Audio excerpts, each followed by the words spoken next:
Okay, this is, it says, you can't read it probably, but it says Descartes 2016. He says, I have a website, therefore I am. Do you remember, to get the joke, you have to know what he originally said. Do you remember his famous quote? I think, therefore I am. Cogito, ergo sum. Because when you're a, white guy who got to learn Latin in the old days, you should show that stuff off. So, yeah, cogito ergo sum. And Descartes gets a lot of flack from like the New Age community. It's like, thinking's not who we am. We're a vast spectrum of being and feel. I am, therefore I am. But his statement, sort of, Descartes is kind of like the epitome of the Enlightenment era. I found that out when I searched Google Images for the Enlightenment to find something to put up here, and it was all Descartes. Because there he is with this mustachioed face. And so I was like, yeah, he really kind of is, because this statement, cogito ergo sum, a lot of people don't know the backstory. This is why the New Age gives him so much flack, is that it seems like he gets blamed for this thing called the Cartesian split, the mind-body split. His philosophy is actually much more weird than that. It's like subtle astral fluid that connects your mind. It's trippy. But he gets blamed for other stuff. And it's not that he was talking so much about thinking, the privacy of thinking. He got down to he was in this enlightenment mode where people are like, question everything. What can we know? And so he's like, what can I know? It's like, well, I know there's a world out there, or do I? Like, we've seen The Matrix. This could all be, or Inception or something. This could all be a projection. Whoa. And it's like, it's impractical to think that way. But if you're in this like enlightenment philosophy, you're hanging out in Amsterdam, printing stuff with printing presses all over the place. You're like, oh, what can we really know? And so he's like, well, you can't know that for sure. And that sort of calls everything to, wow, can I even know whether or not I exist? And then, the mind eventually will go, well, you just ask the question again. So he kind of epitomizes this, like, subject everything to deep analysis. That is the flavor that we'll talk about when we talk about this Enlightenment period. I hope that sounds fun for you. It's super fun for me, but we'll see. So thanks, Descartes. I know that I exist because I have Instagram with proof, pictures. took a selfie of it. Okay, this guy, what's this dude's name? I forgot to put his name in there, but President Trump's NASA head appointee recently in the news. Back in 2013, it's kind of interesting. Back in 2013, he said this famous statement, "Global temperatures stopped rising 10 years ago." This is one of the most unscientific statements ever made. And so it's good to know that this guy was first, climate change is not a thing, and then anthropogenic climate change, definitely not. There's rocks falling into the ocean. It's awesome. Sea level rise. But what's really kind of interesting is in 2018, this head of NASA completely changed his views just a month ago, back in June. And I'll read to you what he says. "I don't deny that consensus that the climate is changing," he said. "In fact, I fully believe and know that the climate is changing. I also know that we human beings are contributing to it in a major way. Carbon dioxide is a greenhouse gas. We're putting it into the atmosphere in volumes that we haven't seen. And that greenhouse gas is warming the planet. That is absolutely happening, and we are responsible for it." I know. So it's like, whoa, that's trippy, man. And what can make people who are, this guy, if you listen to the 2013 talk, he was pretty adamant about his view that anthropogenic climate change is not a thing. So we should be wondering, well, what changed your mind? And here's what he said. As head of NASA, and being appointed as the head of NASA, I heard a lot of experts and I read a lot. I came to the conclusion myself that carbon dioxide is a greenhouse gas, that we've put a lot of it into the atmosphere, and therefore we've contributed to the global warming that we have seen. So for me, this is really kind of cool. You take someone with a certain amount of views and then you expose them to science. Just look, here's this science. Oh, well, I don't believe that. You got any other science? Yeah, here's some science that says the same thing in a slightly different way. Well, I don't believe that. Well, what do the experts say? We say what these papers we just gave you said. Well, I don't believe your interpretation. Would you like to read the documents that were making these interpretations? Sure, I'll read that. Oh, gosh. I think you might actually have a point. Right? So, my point here is this is not a sermon on the evidence for climate change. I gave that one 2 years ago or something like that. It's probably in the archives, right? So there's plenty of it. You can research it yourself. And it's not about, I want to make this point, it's not about, we're in a liberal Unitarian fellowship and so we believe in that. Because there's also some kind of troubling research that shows that people's belief in climate change mostly mirrors their party affiliation rather than any understanding of the climate. That one of the questions on the questionnaire is which of these three is a greenhouse gas? Carbon dioxide, nitrogen, or ozone? And a lot of the liberals, not to diss liberals, I am one, pick ozone. Because the brain goes, something bad about the atmosphere and ozone. And it's well, no. So I like this story because it's an example of everything that the Enlightenment thinkers thought and then found to be true. That if you have a vast availability of real knowledge, of good reasoned out science, empirical stuff, and you share that around, it will change people's views to come into accord with science and reason. And you could have a society that actually operates on the basis of reason. And you get little moments like this, just little bright spots, little lighthouse beacons in the storm. Reason? That show that the principle is sound. So, let's get in here. All right, if you were here at the very beginning, you saw this first slide. Test your knowledge. Knowledge. Enlightenment philosophers and writers, regardless of their belief in tradition or progress, tended to value, right, this is an important point. There are some people who value reason and are conservatives, right? Believe in tradition, don't change things too fast.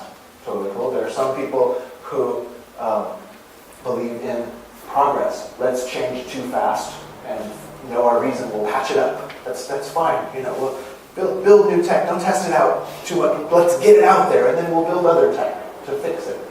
But regardless of which side they were on, they believed in which one? A, imagination. B, natural philosophy.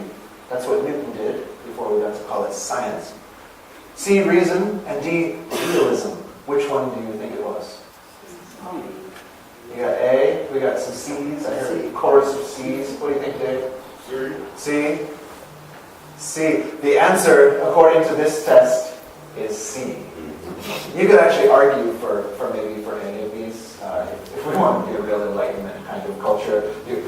I believe it's realism because, but the answer for this test is C. Imagination, A, is much more the purview of the Romantic period that followed. You guys just getting in your head with your scalpel all day. What if you went to nature and thought about what was possible for humans? What about love? You didn't think about that, did you? Laboratory. No. Open your heart. Okay. So, they say, I think this is the slide for this one. Yeah, that's the slide for this. And could you crank that AC up just a bit? Air conditioner. Thank you. So they say it's pretty likely that the Western Enlightenment was catalyzed by printing. Pretty likely catalyzed by printing. Now I'm not, just to disclaim myself and everything I'll say, I'm not an Enlightenment historian. And being in a Unitarian Universalist church, there are probably some much better historians and like social, what's that? Social studies, let's say, professors who could give me a lesson on this. But I'll tell you what I know. So pretty likely catalyzed by printing, because with printing you can disperse a whole bunch of new ideas really, really fast, right? And so you have this like dispersed library, you have this community of knowledge that what's really neat is the little pockets of kind of mythology masquerading as reason don't stand up when you can disseminate knowledge really quickly. Oh, I think I saw this guy and he was a witch because he did this thing. Well, we have 5 other people who reported that never happened. Huh, interesting. And they wrote it down, and we've now printed it out. So a lot of this weird mythology just starts to naturally sink down. And where do you find that? This is actually where our Unitarian tradition comes from, largely. The Unitarians, and then later in the United States, the Universalists are inheritors of the Enlightenment tradition. Because when the Bible got printed, people could look through there and go, in Unitarianism, their whole thing was this idea of the Trinity is made up. And so they could look through there and go, yep, didn't see any Trinity in there until 16-something or other, when they stamped it with the official imperial seal of the Roman Empire. So there's all of this kind of, once you print stuff, you can begin to look at knowledge and share it amongst your fellows, largely in Western Europe. Oh, I got a buddy in France who's doing this stuff in the lab, and I got another buddy in Germany, and I got another, and then most of them ended up in Amsterdam, which is still kind of a cool place to go, I hear, from my young, wild friends. Amsterdam was one of these, let's call them like sanctuary cities in 1700s Europe, right? So if you were running from the church for publishing some heretical document, you could go and ditch off to Amsterdam and chill. They have these cool places called coffee houses. I might revise my history. It might not be the printing press that capitalized the Enlightenment. It might have been coffee and the invention of coffee houses. So as you know, coffee is a drug. This is a whole different talk, but just as you know, coffee is a drug. And what it does is it makes you really excited about the ideas that you've been thinking about all day. And I'd like to talk to you about them at length and rapidly. How much did you have this morning? Actually, only half a cup this morning. I'm just stoked about it. So you can run off to Amsterdam, drink a bunch of coffee, be really productive until your adrenals give out, and then your ideas are not stuck in Amsterdam because you can print that and disseminate them through underground full of philosophical societies and Masonic lodges and stuff. And these ideas come in and percolate and undermine mythological and institutional structures all across Europe. And I think that's really cool. I just really think that's cool. And some people, I recently rewatched this movie, V for Vendetta. Did you ever see this? It's kind of timely, not for youngsters, I don't think, because it's like, he made change through kind of like blowing up a building in a symbolic way. And that's inspiring in a way, but I'm inspired by like, what if we went to Amsterdam and wrote stuff, and then disseminated it on a blog, and then changed the world? Like, I don't know, my heart beats just a little bit for that. So you've got a number of famous folks. I wrote down just a few of them because the list could go on and on, but there are a few famous ones. You could say Sir Isaac Newton kind of predated the Enlightenment specifically, but he, in another way, was the father of modern science, modern scientific method. John Locke, Hume, Spinoza, Adam Smith, sometimes called the father of modern economics. Smith, Spinoza, oh, he's in there twice. Rousseau, guy who wrote The Social Contract. Descartes, we saw him with his website already. Kant, closer to home, we had documents produced by Jefferson and Madison, which were, they just put the Enlightenment values right into print and founded a country about it. At least in word, not in deed always. So we have, at this point, sometime in the 1700s, this congealing of, we've got printing presses, we've got coffee, we've got ideas, and somehow this makes this powder keg, which erupts into revolutions toward this radical, liberal, wild, progressive idea called democracy. And so it's the, you thought 1969 was like, that was the free love revolution. This was the free thought revolution, really. The real one, the first one. Everything, whether you're like, why did I come to this church? You just said it's a liberal faith. I'm in the wrong building. Or you're like a radical, progressive, street fighting, hashtag resist. Most of what you believe in modern America is probably an Enlightenment value at its core. It was probably given birth to sometime in the mid-1700s and has lasted to this day. Relatively unmutated. Pretty neat. Okay? So that's that. The real power of the Enlightenment era, says my notes, is that it ushered in a true age of reason. And so the age of reason was born. The neat thing is that in this era, it began to become the norm that if you were going to make an assertion, you couldn't just make an assertion and go, gosh, I've seen this on the news from some popular figures today, and go, well, everybody knows. Or let's go, a lot of people are saying, and once upon a time, we decided, sort of as the Western world, which is a little colonial to say, I'm sorry, but it's kind of how history books write it, yeah. So we sort of decided as a Western world, you're not allowed to say, a lot of people are saying, and then just believe that. You actually have to prove it. So even though we'll say 97% of scientists agree that anthropogenic, we're not saying that that's the proof. It's not an appeal to authority. We're saying they agree because of this entire paper trail of research that went behind it. And this is the entire paper trail of degrees that these people have that show that it's not an appeal to a false authority. So you have to prove everything.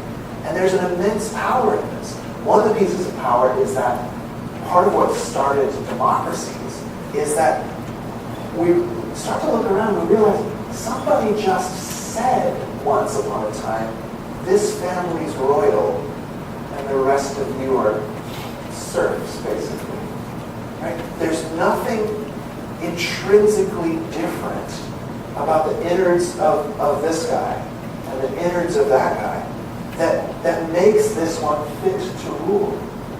And they found, in fact, looking at it historically, a lot of these guys were the most unfit to rule. And so just using reason, just this little catalytic seed of like, let's think about this perhaps, toppled entire monarchies and ultimately empires and like trade blockades and all of these kind of things that were founded on a lot of people are saying so-and-so's the divine ruler. And I was like, well, who cares what people say? Let's check out if it's true. So, really kind of cool. A little bit more about the history. The view that you have to focus on reason likely was born from the Dark Ages. So if you remember Europe, there was this good, 500 to 1,000 years where progress not only stopped, it went backwards, right? And we can't tell you much about those years because most everybody forgot how to write, except for a couple of clerics, and mostly what they knew how to do was copy things from other texts. And so there's this horrible, horrible time, and then you get the Renaissance, and people learn to write again. Well, there's a big accomplishment, Western Europe. Amazing. You learned how to write again. People start to get into art. And then this begins to catalyze Galileo, Copernicus. Wait, if we can write, if we can paint, what if we also thought? Maybe experimented with stuff. Many people believe that the Enlightenment period, this need for reason, this coming down, grew out of not only remembering the Dark Ages, but out of the intersectarian violence among religious people that grew once you printed the Bible. Because once you print the Bible, you've got Protestants over here, and Anabaptists over here, and it was still in the 1600s. The Spanish Inquisition is taking people because they're witches and heretical figures. And if you're anything like me, you would look at that and be like, oh my gosh, what the heck? And for a reasoning person, you can see the whole thing, this death and blood and stakes and torture devices. And it's a war of mythology. I think our invisible friend upstairs said we should kill this group of people. Well, I think our invisible friend upstairs said we should kill that group of people. Let's kill each other about which group of people we should kill based on the dictates of God. And what comes out, this is not a pro-atheism, that's a symbol negative, right? This is not like an anti-religious talk here. It's that in terms of pure religion, there's no way to prove any of it. And so you can hunker down in your bunker of belief and cause immense harm based on nothing but a myth. Right? And so it seems to me that these Enlightenment thinkers came to a point where like, how in the world are we going to talk these people out? Gosh, because they've been trying to talk each other out of it based on God and feeling and intuition and beauty and art, and none of that seems to make a difference. And I bet one person was like, what if we found some kind of proof that we could all look at, just shoved it in their face? What if we agreed to only fight about, let's say we're still in a fight, but what if we only fought about things that we could actually demonstrate? And you get the birth of this craving for reliance on evidence-based practices. That's not the words they use, but it's my favorite way to talk about this right now. Evidence-based practices. Really amazing. And of course, this is going to sweep the globe in a very short period of time. Why? Because when you focus on evidence-based practices, you're focusing on what actually works. You're not focusing on, I had this cool idea, and let's stick slavishly with it for 1,000 years because I thought it was neat and I'm in charge. It's, I had this cool idea, let's try it out for a couple of months, a couple of years, see if it works, and if not, We'll go back to the drawing. In those days, it was literally a drawing board for Da Vinci and those guys. We'll go back to the drawing board and come up with a different hypothesis to test out. And this has immense power in it. So some of these immense power, I just picked a few of these things to share with you because it's a little bit inspiring to me. So this chart, let's see which one this one. This is life expectancy by age in England and Wales. It's just England. This is the same for countries pretty much all around the globe. Slightly different, but England and Wales, they have it starting at recording in 1850, and you can see these different lines are like if you're still alive when you're born, and if you're still alive when you're 5, up to 80. And so life expectancy for everyone goes up under the influence of evidence-based practices. Somebody came along once upon a time, said, you should wash your hands before doing surgery. The Inquisition got him, but then the ideas sort of caught on. A couple more people said it, and then they go like, oh my gosh, my patients stop getting sick. Whence I washeth my hands before surgery. Amazing. What else? Super exciting. Didn't take any coffee at all. This is exciting. This one is hours of work per week since 1870. So you may feel, God, we're so much busier. Maybe in Silicon Valley this isn't true anymore or something like that. But, so busy. But you can take a look. This is the 72.2 hours per week. These are various countries. The blue one's Belgium. I guess they were hard workers back in the 1870s. And they all and such. Now, there's a whole other day to talk about inequality, about the people who own the factories and who really gets time off of work and stuff like that. But in general, right, general trends, this great reason-based principle looking at general trends around the world, hours of work per week is tanking and will probably continue to tank under Enlightenment age thought. What's this? This are civil rights. So we only really have this trapped since the 50s, largely because civil rights movements didn't happen much before that. So you've got civil rights in general at the top. Whoa, look at where it is in 2000. You've got women's rights, children's rights, gay rights, animal rights, like all this kind of cool stuff. And the theory here, you could read more about it in Steven Pinker's latest 2 books, one called Enlightenment Now, the other called Better Angels of Our Nature. The theory is that the influence of these evidence-based practices have set up the type of society which allows us to even think about giving equal rights to other human beings, and then even animals. What's this one? Child mortality. Wow, neato. So 1750s, recording. Whoa, it's tanking, it's tanking, it's tanking. Then, who's this? Canada got on board, probably just started recording. Then we've got South Korea. So in the 1950s, whoa, way up there. And then they became a modern country. And child mortality suddenly tanked. You've got Ethiopia. Oh, here we are. We start modernization, suddenly tanks. So, the Enlightenment principles of evidence-based practices are actually kind of cool. Like if you're into saving lives, creating leisure, creating equal rights, you gotta have evidence-based practices. Oh, what's this one? Estimated long-term trend in American homicide rate. So it may actually seem like, oh my gosh, where are things going? But over the years, people randomly killing each other has been incrementally and beautifully drifting downward. And you see this, there are some charts that I didn't find which go all the way back to like medieval times. And in those times, people just randomly, like otherwise good citizens just randomly knife each other. And then there, not to mention duels, family feuds, Wild West shootouts, and stuff like that. Not all of that gets classified as homicides, but if you think about the world we live in now, even if you're thinking about, oh my gosh, what happened over here? Oh my gosh, these things are troubling, don't get me wrong.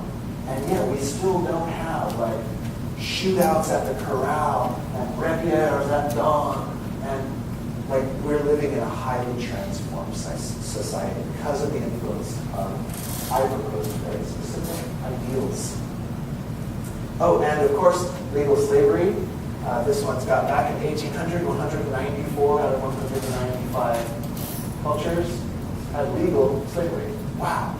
Today, free. But let's find out who that is. Maybe send some missionaries of some kind here. But as we can see through documents like the Emancipation Proclamation, it's largely Enlightenment ideals that allowed us to think about ending legal slavery. Amazing. Okay, so moving right along. So what I really want to talk about is not just Enlightenment values. I got to talk about it quick because that took a whole half an hour to go through those terms. But Enlightenment humanism. Right? Somewhere in this mix, you get this equal rights, like take care of your neighbor kind of thrust. And we actually have to wonder a little bit where that comes from. Because Descartes, he would say, I think, therefore I know. He's just like, what can I know? Right? And a lot of these folks, they were not snowflakes. They weren't squishy at all. Right? They were, let's chop the world up and have success. Yes, that's it. Adam Smith's Wealth of Nations, which a lot of people just butcher and chop up to create modern economic theory. He did talk about the importance of a commons, the village, and fairness and stuff like that. But mostly he was talking about like how do we create wealth and progress. That's it. It wasn't all this beautiful stuff that didn't come for a number of years later. So the thing about the Enlightenment is that if you study science and history long enough, you'll figure out that we're not so different, you and me. So you get this notion where all of these little enclaves of like, well, there's the people like me and the people like Albrecht, and we're quite different. You start to figure out that, like, historically speaking, we're actually pretty much exactly the same. Right? You study nature long enough, you come down to some basic fundamental principles, and if you study human nature long enough, you come down to some fundamental basic principles. And the thing that the Enlightenment thinkers seem to have found is that a big part of human nature is that we crave and long for fairness. We crave and long for fairness. The Greek philosophers in Ephesus would have called it justice, or the need for justice. But really, we can think about it, and modern game theory supports this. We long for fairness. And they figured out that if I make a rule that says I can treat you some way, I'm better off to want to be treated that way myself. Because you can't study history long enough. You can't look at the evidence long enough and know that what's the saying? You got to be nice to people while you're on your way up, because you're going to see them again when you're on the way back down. And it's kind of, I heard it this morning on the radio. They were talking about the World Cup. And I don't know if you're a soccer fan, soccer hoodlum, maybe some of you, but there's this thing, is it called flopping? Yeah. So, the guy next to you is like, and you go, and it's not until they watch it in slow motion that they go, that guy flopped. He flopped. And the person on the commentary on the radio was saying, I think they should red flag floppers.